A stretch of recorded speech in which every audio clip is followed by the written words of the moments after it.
You are listening to the Critical Mass Radio Show, Orange County's business talk show, focused on exploring topics of interest to CEOs who are leading middle market companies. With your host, Richard Franzi.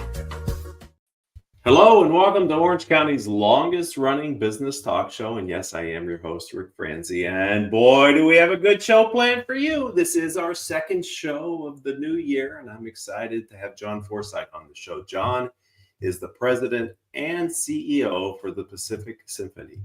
John, welcome to our show. Thank you for having me. So let's get right into it, kind of with your background and your origin story. Talk to us about your path to the Pacific Symphony, and maybe how did you get interested in symphonic music to begin with? Well, I was blessed to grow up in the suburbs of Chicago and very close to an internationally famous music festival called Ravinia, which is the summer home of the Chicago Symphony. Spent a lot of summers there enjoying one of the world's great orchestras, and I also played the violin as a child and all throughout my college and early adult years. I believe that there is a quadratic equation of passion for this art form, if I could steal the old algebraic term, and I think it's a set of influencers like friends that love it, parents that are interested in displaying it to you, and that happened to me. I had a lot of friends who loved orchestral music. It's kind of fortunate. And the public high school I went to had a great orchestral program and so forth. But I thought I was going to be a doctor, and I was a pre-med at the University of Illinois. And it just coincidentally that university had an incredible concert hall, and the Chicago Symphony would make a pilgrimage down to Champaign-Urbana. And one of those performances just ignited my reconsideration of my career path. And I called my mother, who wanted me to be a doctor. And she said, what are you thinking about? I said, orchestra management. And I switched to the business curriculum at the University of Illinois. And the dean of the School of Business there was a passionate classical music fan. So he said, I'll help you jerry-rig a music business amalgamation. I went to London during my junior year and worked with orchestras in London and wrote a paper on marketing the orchestras of London. And so I really switched very quickly, and that sort of launched my direction. After college, my first job was in Madison, Wisconsin, running an orchestra. And then I had a national fellowship program. And one of the orchestras I was signed to was the LA Philharmonic. So I had the opportunity to experience the scope of that very large organization, but also the Louisville Orchestra. And I actually discovered I liked orchestras that were developing. And that's partly why Pacific Symphony was so interesting to me when I joined 26 years ago, that I knew it had a lot of potential, and so did the county. So I've been basically an orchestra manager my entire career. I didn't serve in a secondary role. I was the CEO right out of college. Wow. As crazy as that seems. Yeah. That seems like a lot of responsibility for a freshly minted college grad. I learned a lot. I mean, I was just going to ask you that. Thinker. What have you learned in this role of now president and CEO for Pacific Symphony? I think from the early days, one of the things I learned was to remain really curious and really humble and rely on the maturity and strengths of a board of directors. I had great mentors from the board ever since I was 22. They saw the passion, they saw the ability, but they knew I was inexperienced. And so I've been blessed with great board members all the way through my career. And I look for people who are open-hearted and curious themselves so that we can engage at that level. But the wisdom, even from board members who are now younger than me, I always really lean on them. So that's been a characteristic of my leadership. And I think it's true of my staff, colleagues as well. just really finding people who are better than you are at, their particular specialty and really rely on their talents. And I have a great team here at the Symphony. So I'm going to ask you to educate our audience about Pacific Symphony in a minute. But before we get there, I'm still curious. In your role as president and CEO, what is it that you're responsible for, and what do you do every day, John?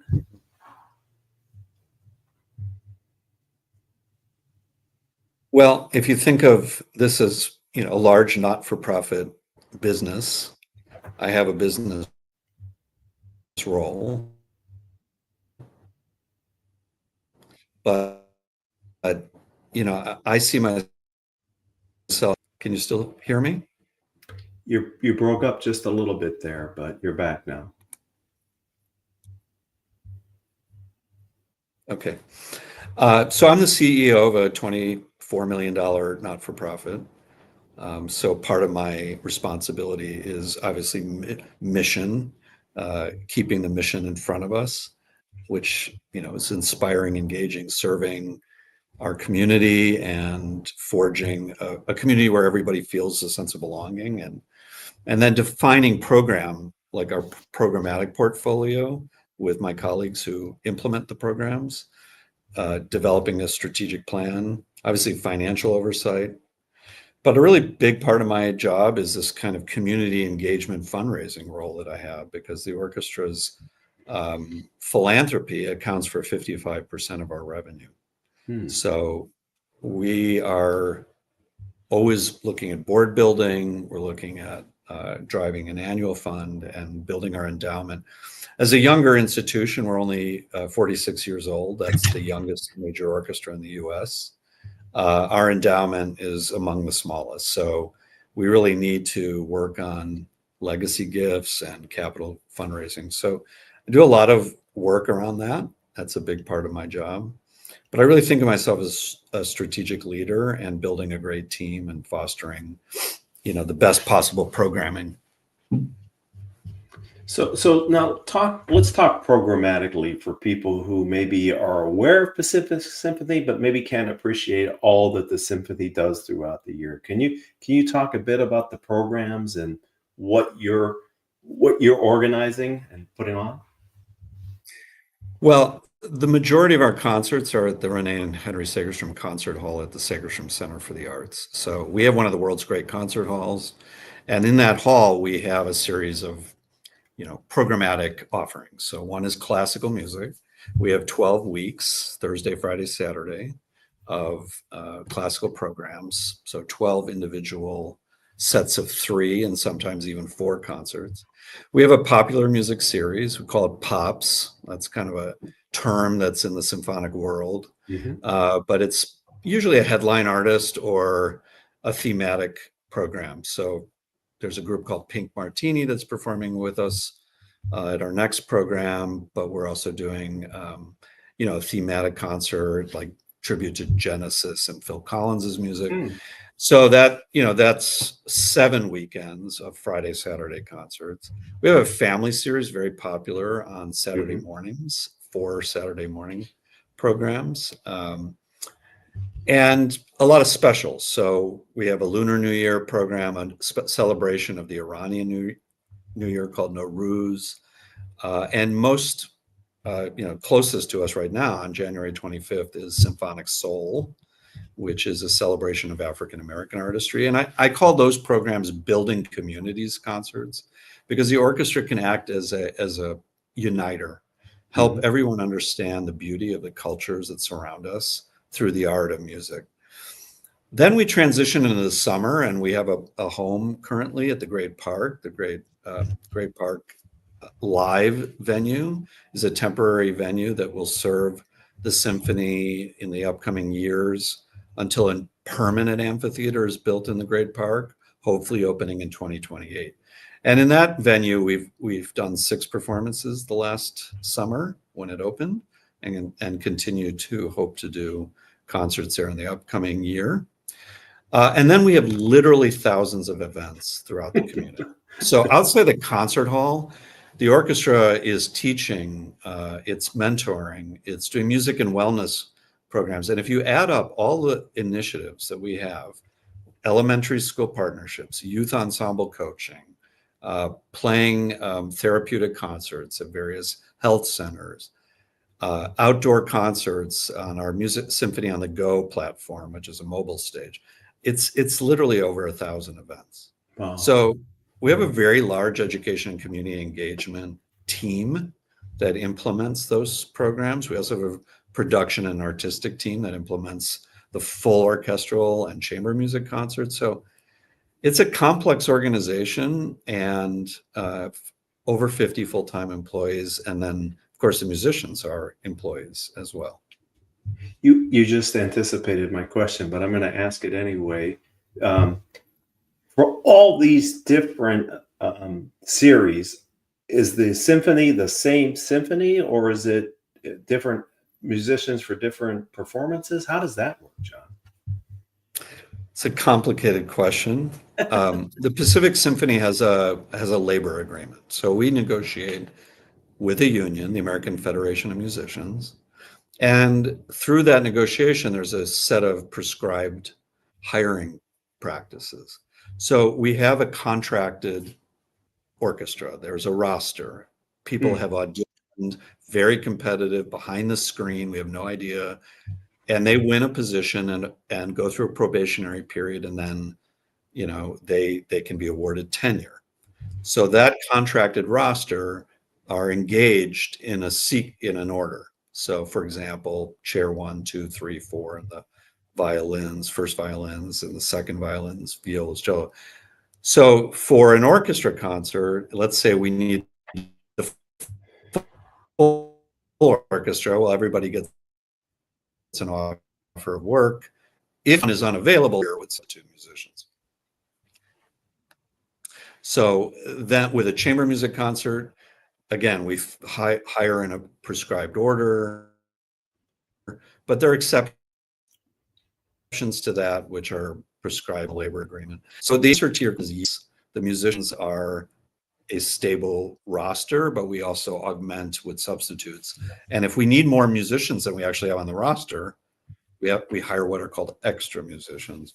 So, like we just did the Alpine Symphony, a humongous work of 100+ musicians. Our roster is only 74. So we had to hire an extra 25 musicians for that piece. So it's an interesting, we have actually a full-time director of orchestra personnel whose job it is to put the roster together and make sure that the music's requirements are met for each concert. Is it an advantage to be in a large metropolitan area like Southern California for the talent pool, or is that not necessary? It's a huge advantage. It's a huge advantage, and we have one of the most spectacular resources in the freelance community to augment the orchestra or to fill in with substitutes. But also, and this is, the complexity is that our musicians are not on a salary with the Pacific Symphony. They have a guarantee of work from us. It's called a service offer guarantee, but it's not enough to sustain them without them augmenting their income with other work. So it can be possible to put together a life here by dipping into other opportunities to perform. Most lucrative are the studio calls in Hollywood, but in addition to that, they're teaching at UCLA, USC, Chapman, UCI, or they're augmenting their income with education and community engagement work that we offer that goes beyond the orchestral work that they do. So that ecosystem means that we're very blessed to have opportunities for our musicians, but it's also the paradox is also one of the most expensive places for our musicians to live, and that's a struggle. Right. So there's a tension that we're trying to work through, which is how to provide more work, better pay. At the same time, we have the challenge of finding the resources, the fundraising, and the increasing our ticket sales to be able to pay for that. So Yeah, not-for-profit organizations still have a business underneath them that they have to operate. And as the president and CEO, that's That's what exactly you right. talked about earlier. I'm wondering from a business advice perspective, John, is there something that somebody told you along the way that you can pay it forward and share with my audience? Well, I don't think this will surprise you because I said it earlier, but I think humility and I really believe in developing as many sources of wisdom around me as possible, because these decisions are really complex, and I do have to make the final decision in a lot of cases, but I really rely on the wisdom that's around me, and just be humble enough to know that you don't have the answer, and say I don't know. And I have to say that a lot because I don't know exactly what the right answers are for all these challenges we face. But navigating it with my best judgment, intuition, requires a certain humbleness.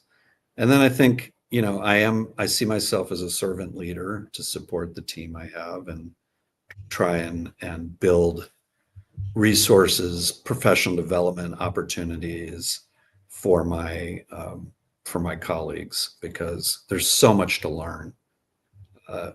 And we have a fantastic service organization in our field called the League of American Orchestras. And even in California, we have the Association of California Symphonies. So I really encourage people to attend conferences, really help my colleagues develop. I have to imagine that you have seen your industry change over the 20 plus years that you've been in a leadership position. I'm wondering, can you share a key challenge that the symphony is facing and what the organization is doing about it?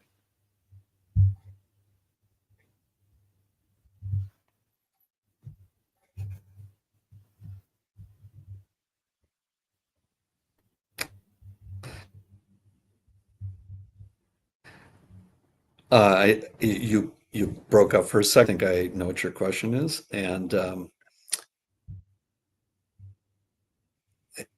change by virtue of the change, I would say, in music education in our schools, and the impact of commercial music and commercial broadcasting. So I feel like the audience that attended concerts in the late 1990s, when I first started here, is quite different than the audience that we have today. So, for example, many of the audience members don't know the repertoire today.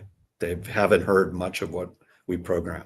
So whereas I could say, look, we're doing Beethoven's Seventh Symphony and a Mozart piano concerto or whatever, it would draw an audience because people know what they're going.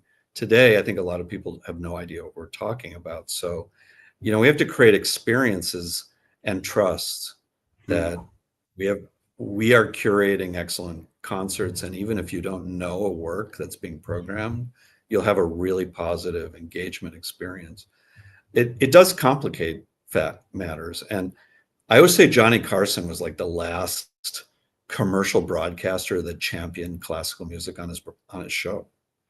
I learned about Yo-Yo Ma, Beverly Sills, Luciano Pavarotti, Itzhak Perlman, even later Joshua Bell. I mean, famous classical musicians who were championed by this like singular personality, Johnny Carson. When he left the air, his successors did not have much classical music on their programming.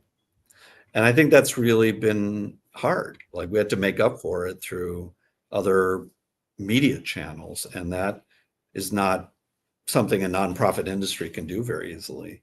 So, I encourage people who don't know much about orchestral music to start with just a small basic library. If anybody wanted to contact me, I'll send them the basic library that I've put together, just things to start to listen to and build the vocabulary of composers and works, because it is so rewarding. It's like an incredible, I mean, even 35 years into my career, there's so much music I discover that is so powerful, beautiful, moving, uplifting. The sound of an orchestra is just unlike anything else.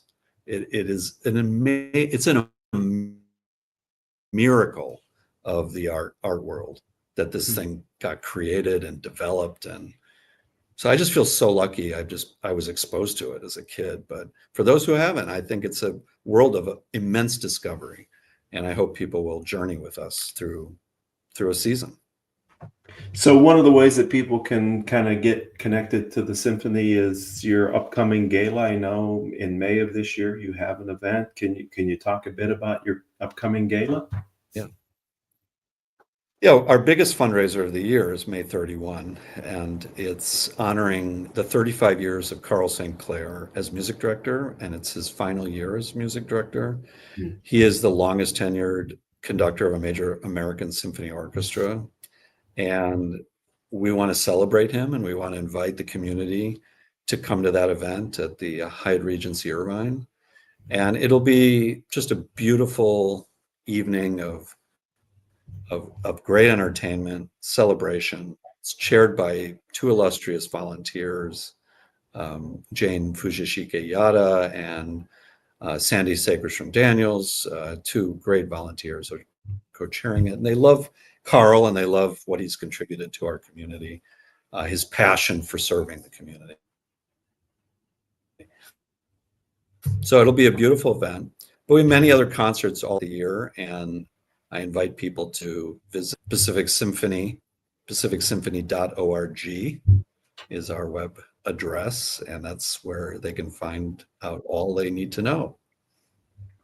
So final question, in your opinion, what makes a great classical music concert? It's a great question. Well, first of all, it's very subjective, and I think, beauty is in the ear of the beholder. But I think, first of all, a concert is a snapshot, so it's one of 12 in a season. So we do look at the season in a holistic way, and what repertoire, are we representing different countries and their artistic histories? But within one concert, I think it has to be like sonic surprise. So if it all sounds the same in terms of, we're doing orchestrations are all very similar, or the keys that music in are very similar. And I know that sounds very theoretical, but when it's an interesting ear journey. So I think sonic surprises, like this last concert, I thought was an amazing concert. So we did Vivaldi's Four Seasons, which is a Baroque work written in the 1720s for about 25 musicians. So it's a small orchestra. It uses harpsichord and strings. And it's really innovative piece from the 1720s. It characterizes winter and, with chattering teeth and, leaves blowing on the ground, all with string playing. And then fast forward to 1915, and we did the Alpine Symphony, a massive orchestra, over 120 musicians, full instrumentation. And the sonic range, it really displayed for people what a 200-year period in music, how transformed the orchestra was over 200 years. And Carl did a great job giving people that insight. But both were pieces about nature. Both were journey pieces about time and the beauty around them. And I think I could sense that people were really satisfied. Like they had a delicious sonic meal when they left the concert hall. And the amount of energy and applause, it's just, it was a great success. So programming is an art form. It takes us a really long time to put concert programs together and really think through the arc of a year. So that's why I encourage people to subscribe, because they can really experience a journey with the orchestra, not just one-off, purchases. Single tickets are important, but I don't think you get the same experience when you just come infrequently. Well, the way you described it makes it very enticing, and I appreciate you being a guest on the show today, John. And I hope through your appearance here, more people will accept your offer to go on a journey with you this year, especially since it's Carl's last season. So thank you for your time today. I really appreciate it. Really my pleasure. Thanks for your great questions. And thank you to the audience. You've been a part of Orange County's longest running business talk show. This episode will join our catalog of 1,500 plus interviews. And until the next time we all have a chance to be together, I hope all of your decisions will move your organization in a positive direction.